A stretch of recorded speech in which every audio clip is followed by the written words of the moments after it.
Hello again, Taylor County. I'm Alex Renneman here with Zack Murphy, volunteer firefighter. Zack, thanks for coming on the program. Thanks for having me. Absolutely. So Zack's here today. We're going to talk about the levy for the fire department.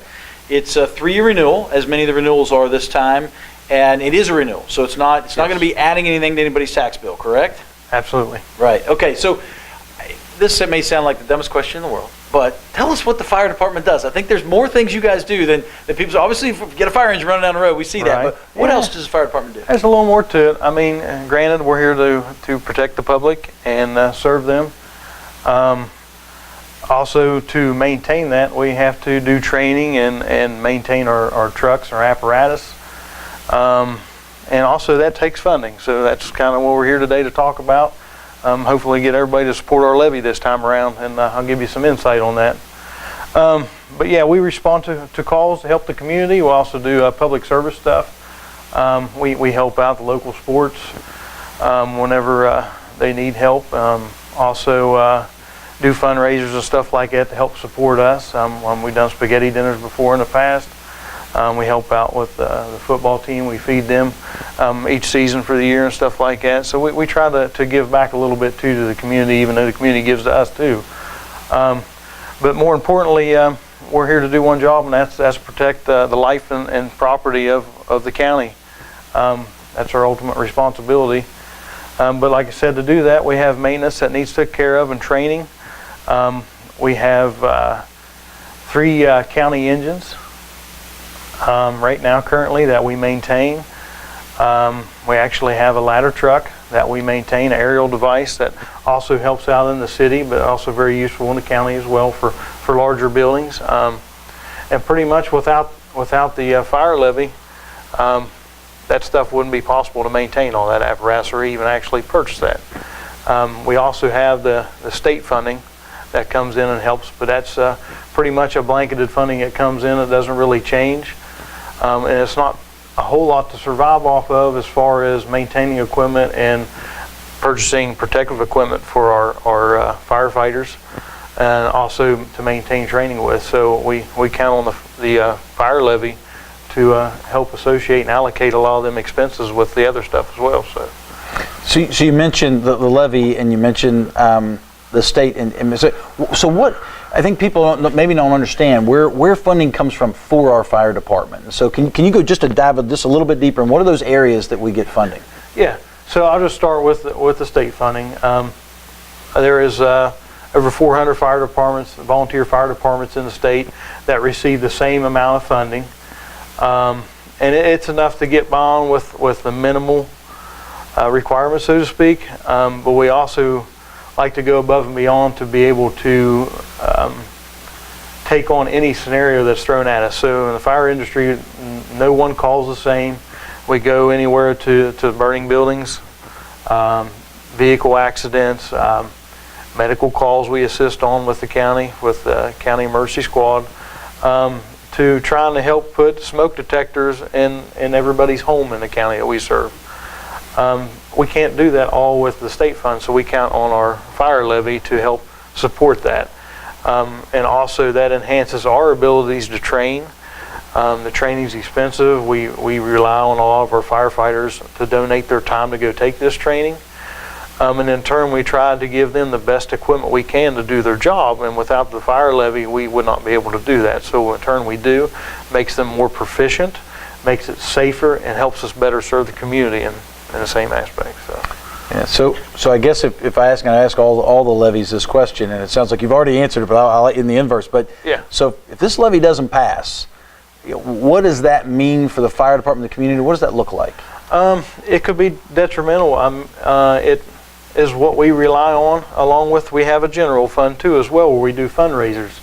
And I'll just speak on that a little bit before I answer that question. So before there was a fire levy, we just had the state money coming in, and this is just historically speaking, and we had a general fund where we relied solely on fundraisers to run our fire department with. And granted, we had equipment, but we had the equipment to just get by. Was it safe? To my knowledge, I don't think it was very safe. Of course, things change over the years. Sure. Everything progresses. There's always a safer and newer way to do stuff. Back then, that might have been kosher, And when I mean fundraisers, they did things from car washes at the fire station, maybe 2 or 3 nights a week. Bingo, we used to do bingo to try to raise money. And they did an apple butter festival, I believe. It was big downtown. And then things kind of dissolved a little bit as time went on. Trends kind of changed. We used to do elimination dinners and stuff of that nature. But the truth of the matter is, finding volunteers to take time to take the training, to be professionals in doing their job, to make sure that they're actually doing the job safely. It's hard for them to pull time to do that because the state mandates them to do a lot of training, and they have to have a lot of hours in to maintain. We have to have 100 hours for each firefighter in-house training we got to do a year. So to not only ask them to do the training and then help them, or ask of them to come do a fundraiser, it's kind of hard to donate time to do that because they got families like the rest of us do.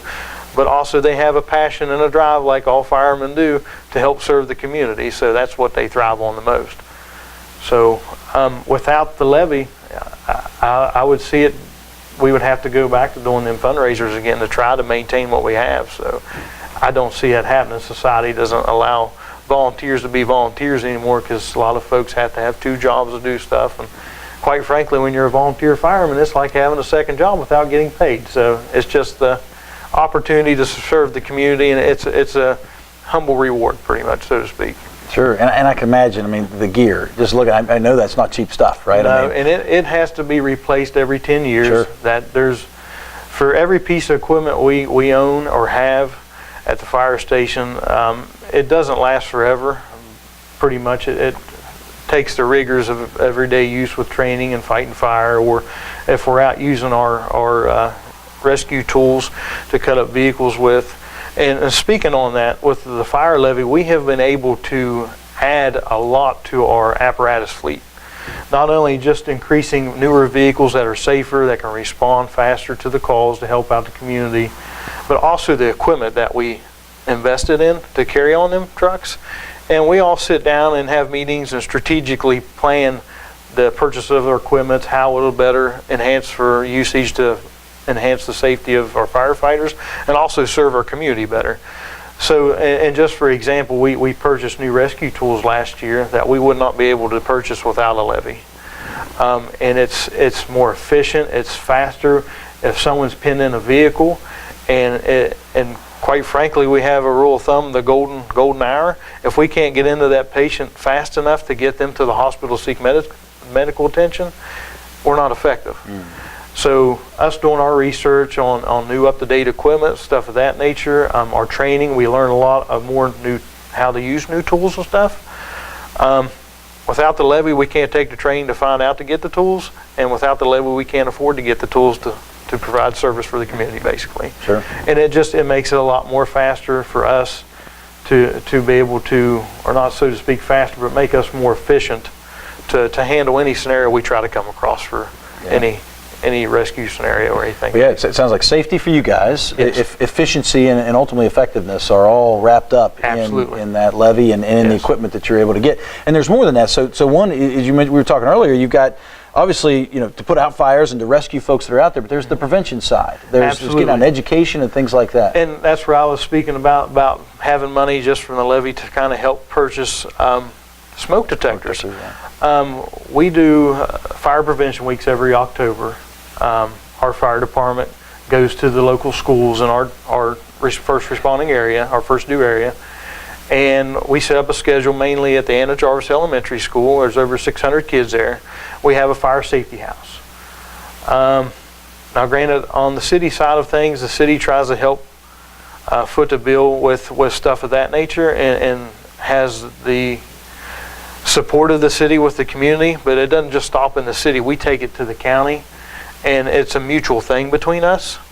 So we rely on each other as far as that goes with the help and assistance, but a lot of the funding and stuff comes from the levy to support this, to buy a smoke machine to actually fill this fire safety house we have full of smoke to emulate exit drills in the home for the kids so they know how to get out of a house safely and to practice that at home. So we try to instill that in the schools during Fire Prevention Week, which occurs in October of every year. Not only that, we go to local retirement homes. We go to the senior center and we'll do a public speaking area about fire safety. We've provided local businesses with fire extinguisher classes, and that stuff's not possible without the fire levy, without us doing that.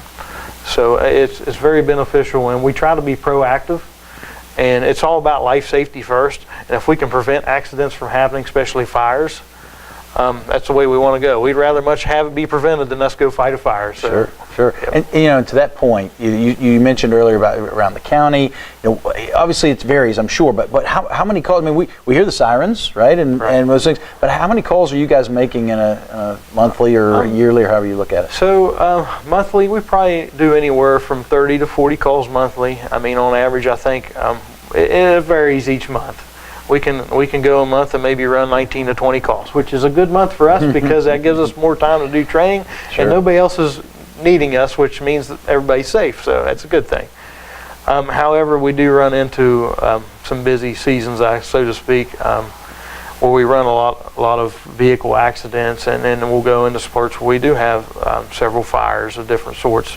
And fires can range anywhere from a structure fire from a building, or it could be a brush fire that we would have around here, especially this time of year. We have fire seasons in right now, so it's more apt for us to be amped up on brush fire calls, and it varies throughout the year.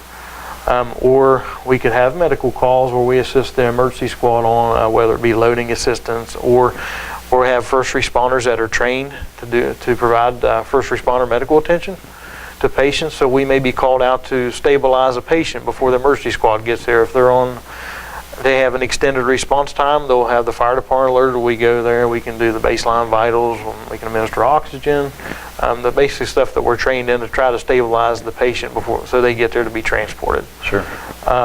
So we provide that service as well. But with the different type of calls, other than that stuff, I mean, we do public service calls to where we have roadway obstructions. When trees fall down across the major highways, we're responsible for taking care of them. If there's a traffic control or fender bender and the local law enforcement needs our assistance, they call for us. We come out and help provide them some services as well to do traffic control with. Other than that, that's basically the basics as far as the incidents we run. I mean, we do a lot of alarm activations that are like at the hospitals, the schools. We provide the service and training to our guys to do walkthroughs and pre-plans for these buildings that we have. But as far as the call volume goes, that's basically what we have. Yeah, makes sense. I tell you, it's one of these things where we hear the fire, we hear the fire trucks, we see you guys. It may be accidents and certain things, but I think for most of us, it's an esoteric service. It's kind of disconnected from what we are until the moment we need you guys. Yes, exactly. And it's the same way with emergency services and certainly law enforcement as well. And so I certainly thank you for the volunteers and all the volunteers and all the folks that are involved in our emergency services personnel, fire department, EMS, police, and it really is a critical need in our community without a doubt. And you guys provide a great service, and I'm thankful that there are folks out there like you that are out there volunteering. So we've covered kind of what you guys are doing and how the levy impacts. It's clear that this levy is a critical piece to your funding, Absolutely. maybe the critical piece to your funding. And as we've spoke, the levy it's a continuation. It's not adding any taxes to anybody's bill. But Zach, I just appreciate you coming on the show. I appreciate what you're doing at the fire department and all of your colleagues that are down there. As customary on this show, we kind of give you the last word. Is there anything you'd like to tell the folks of Taylor County? Just support your local firefighters. We appreciate it, and we enjoy serving our community. And we don't take anything for granted, and we know that we are cared about in the community as well. So we appreciate everything. Great. Zach Murphy, thanks for coming on the show. Thanks, sir.